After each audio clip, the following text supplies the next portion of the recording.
Hello friend. जो भी previous में 2023 और 2022 में क्वेश्चन आए हुए हैं जीके के, मैं उनको क्वेश्चन को हल भी करवाऊंगा और उनकी थ्योरी भी पूरी रिवीजन करवाऊंगा। तो इसी वीडियो में बने रहें और मेरी वीडियो अच्छी लगे तो साथ के साथ शेयर सब्सक्राइब मेरे चैनल को करते जाएं। तो अब आगे चलते हैं इस पहले क्वेश्चन की ओर। दिए गए विन्यास में निम्नलिखित में से किस तत्व का है? तो आपको क्या लग रहा है कि किस तत्व का हो सकता है? यह एल्यूमिनियम का विन्यास है। किसका? एल्यूमिनियम का। और दिए गए आरेख आकृति में कोष में इलेक्ट्रॉनों की संख्या प्रदर्शित होती है, अर्थात इसका इलेक्ट्रॉनिक विन्यास कितना होता है? 283। एल्यूमिनियम वह तत्व है जिसका इलेक्ट्रॉनिक विन्यास 283 होता है। ठीक है। इसका रासायनिक प्रतीक होता है एल्यूमिनियम Al। परमाणु संख्या 13 और इसकी खोज 1824 में हैंस क्रिश्चियन ओस्टेड ने की थी। ये ब्रोंज समूह में एक राजतभक सफेद मुलायम अचुंबकीय और नमनीय धातु है। ये ऑक्सीजन और सिलिकॉन के बाद तीसरा सबसे प्रचुर तत्व है और यह पृथ्वी की भूपट्टी में सबसे प्रचुर धातु है। बॉक्साइड बॉक्साइड ऐसक एल्यूमीनियम का मुख्य स्रोत है। Question number 2। यदि दोनों जनकों का रक्त समूह ए बी हो तब उनके बच्चों का भावित रक्त समूह क्या होगा? मतलब कि मम्मी और पापा का रक्त समूह ए बी हो तो उनके बच्चों का भी रक्त समूह क्या होगा? आंसर नंबर 2 ए बी ही होगा। रक्त शरीर का तरल पदार्थ होता है। ए बी ओ रक्त समूह को कार्ल लैंडस्टीनर द्वारा दिया गया था। माता पिता का रक्त समूह ए बी रक्त समूह प्रोटीन आई जीन में उपस्थित होता है। माता पिता का जीनोटाइप आई ए आई बी है। पुनेट वर्ग से हम देख सकते हैं कि रक्त समूह ए बी और बी हो सकता है। रक्त समूह से प्रभावित अंत्यक्रिया को दर्शाता है और ए बी ओ रक्त समूह से प्रभावित होता है। आई ए बराबर ए रक्त समूह है क्योंकि यह एक अलील केवल जीन पर उपस्थित होता है। आई बी बराबर ए बी रक्त समूह है क्योंकि यहाँ ए और बी एलील एक आई जीन पर उपस्थित होता है। आई बी बराबर बी रक्त समूह है क्योंकि यहाँ बी एलील 1 जीन पर उपस्थित होता है। यह माता पिता दोनों का रक्त समूह ए बी है तो उनके बच्चों का भी संभावित रक्त समूह ए बी और ए बी होगा। Question number 3। ग्लाइकोलिसिस प्रक्रिया में क्या होता है? ग्लाइको का ग्लूकोजन में परिवर्तन, ग्लाइकोजन का विघटन, ग्लाइको का पायरोविक अम्ल में परिवर्तन, अमीनो अम्ल तथा वसा का निर्माण।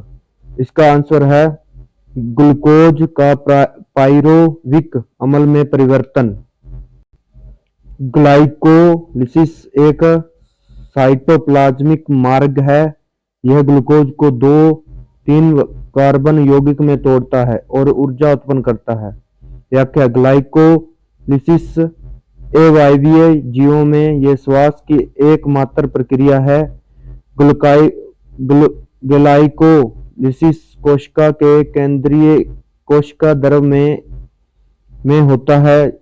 यह सभी जीवित जीवों में होता है। इस प्रक्रिया में ग्लूकोज आंशिक ऑक्सीकरण से पायरोविक अम्ल के 2 अणु बनाता है। इस प्रक्रिया में NADH और ATP और पानी भी होते हैं। ग्लाइकोजेनिस। यह ग्लाइकोजेनिस संश्लेषण की एक प्रक्रिया है जहां ग्लूकोज अणु ग्लाइकोजन में परिवर्तित होते हैं। यह यकृत और मांसपेशीय कोशिकाओं के साइटोसोल में होते हैं।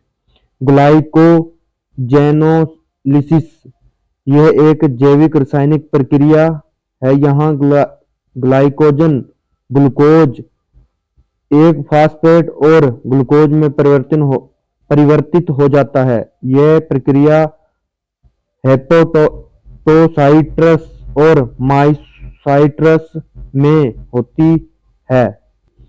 क्वेश्चन नंबर 4, अभिक्रिया के लिए निम्नलिखित में से किसका उपयोग उत्प्रेरक विष के रूप में किया जाता है? अभिक्रिया दे रखी है SO2 plus O2 2SO3, platinum, bromine, magnesium, silver विष के रूप में किया जाता है। इसका आंसर है 1 नंबर प्लेटिनम। इस स्थिति में प्लेटिनम का उपयोग उत्प्रेरक विष के रूप में किया जाता है, क्योंकि इस तथ्य के बावजूद कि नाइट्रोजन को एक वर्धक के रूप में उपयोग किया जाता है, प्लेटिनम अपने सक्रियता को कम कर देता है। उपर्युक्त अभिक्रिया में संतुलन अभिक्रिया की गति को कम करता है। उत्प्रेरक विषाक्तता एक रासायनिक यौगिक द्वारा उत्प्रेरक के आंशिक या कुल निष्क्रियता को संदर्भित करता है। विषाक्तता विशेष रूप से रासायनिक निष्क्रियता को संदर्भित करता है। ब्रोमीन एल्डिहाइड के साथ रूपांतरण के लिए एक दक्ष ध्रुवीयता उत्क्रमण उत्प्रेरक के रूप में कार्य करता है। मैग्नीशियम ऑक्साइड उत्प्रेरक के क्षेत्र में सबसे महत्वपूर्ण धातु ऑक्साइड में से एक है, जिसे आमतौर पर समर्थन के रूप में उपयोग किया जाता है और उत्प्रेरक के रूप में भी उपयोग किया जाता है। उदाहरण के लिए मीथेन का ऑक्सीकरण युग्मन। सिल्वर दो प्रमुख औद्योगिक रसायनों एथिलीन और ऑक्साइड और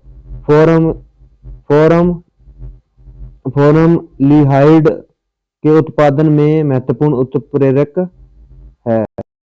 क्वेश्चन नंबर 5, लाइपेज द्वारा वसा के जलीय अपघटन से क्या प्राप्त होता है? वसीय अम्ल और अमीनो अम्ल, वसीय अम्ल और ग्लिसरॉल, ग्लिसरॉल और अमीनो अम्ल, ग्लिसरॉल और अल्कोहल। इसका आंसर है 2 नंबर वसीय अम्ल और ग्लिसरॉल।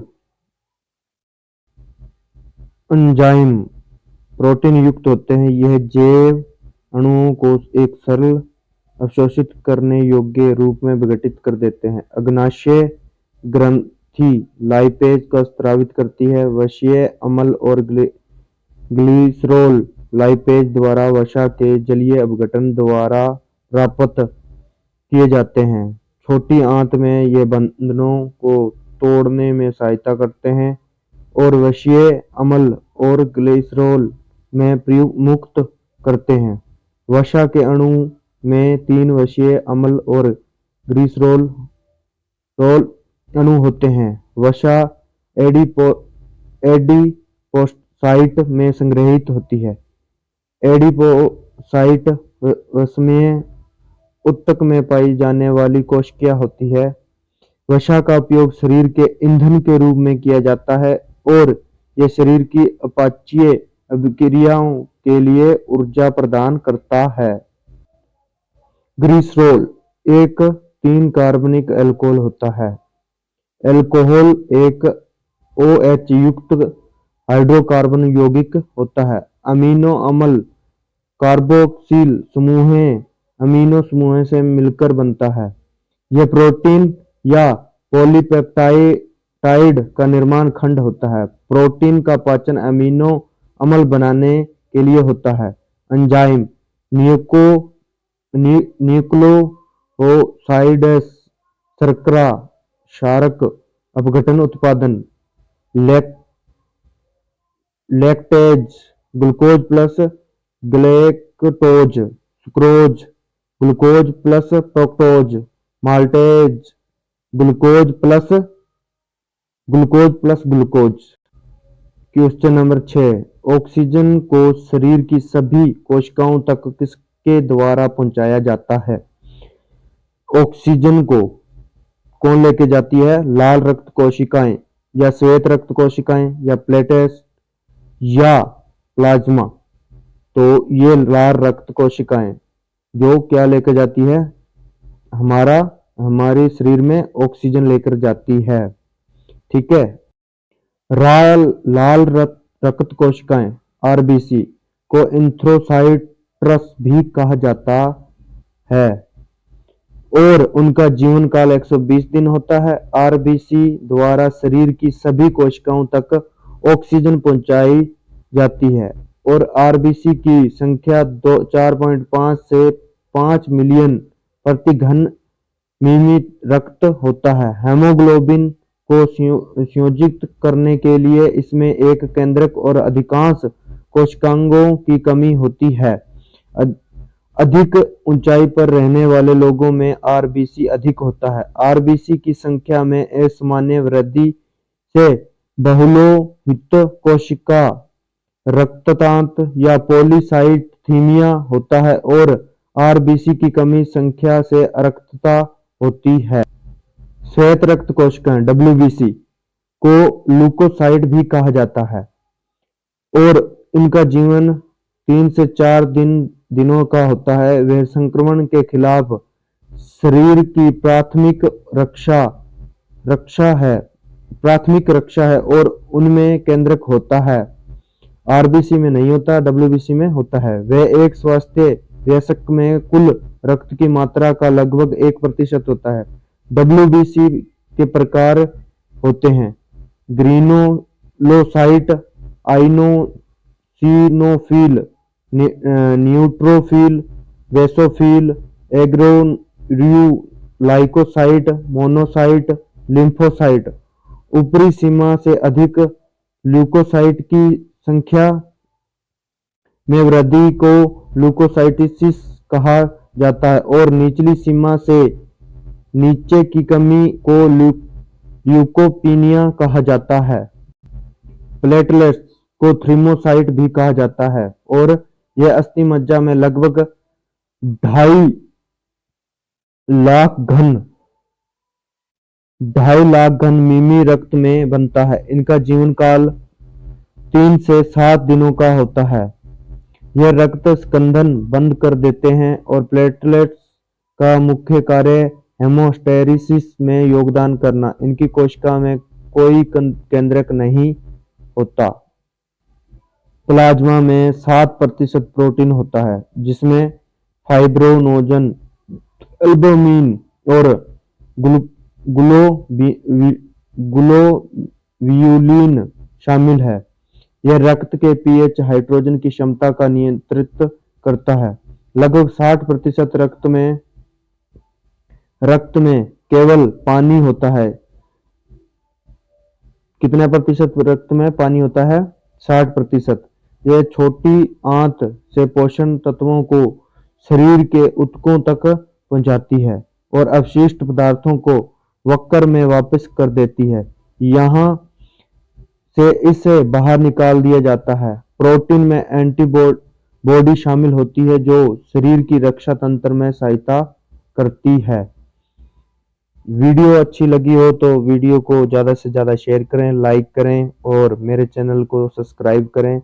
और मैं अभी से वीडियो बनाना शुरू किया हूँ तो आप ज़्यादा से ज़्यादा मुझे सपोर्ट करें और इससे भी अच्छा कंटेंट लाने की कोशिश करूँगा और बढ़िया से बढ़िया क्वेश्चन लाऊंगा, बढ़िया कंटेंट लाऊंगा और आपका साथ रहेगा तो मैं इतने बढ़िया चीज मैथ, जीके, रीजनिंग सबकी तैयारी करवाऊंगा। ठीक है, तो भाई प्लीज मेरी वीडियो को ज़्यादा से ज़्यादा शेयर करना और मुझे सपोर्ट करो क्योंकि भाई मैं बहुत बैकवर्ड एरिया से आता हूँ, गरीबी रेखा से आता हूँ। तो प्लीज़ सब्सक्राइब करना, ज़्यादा से ज़्यादा वीडियो को शेयर करना। धन्यवाद, थैंक यू।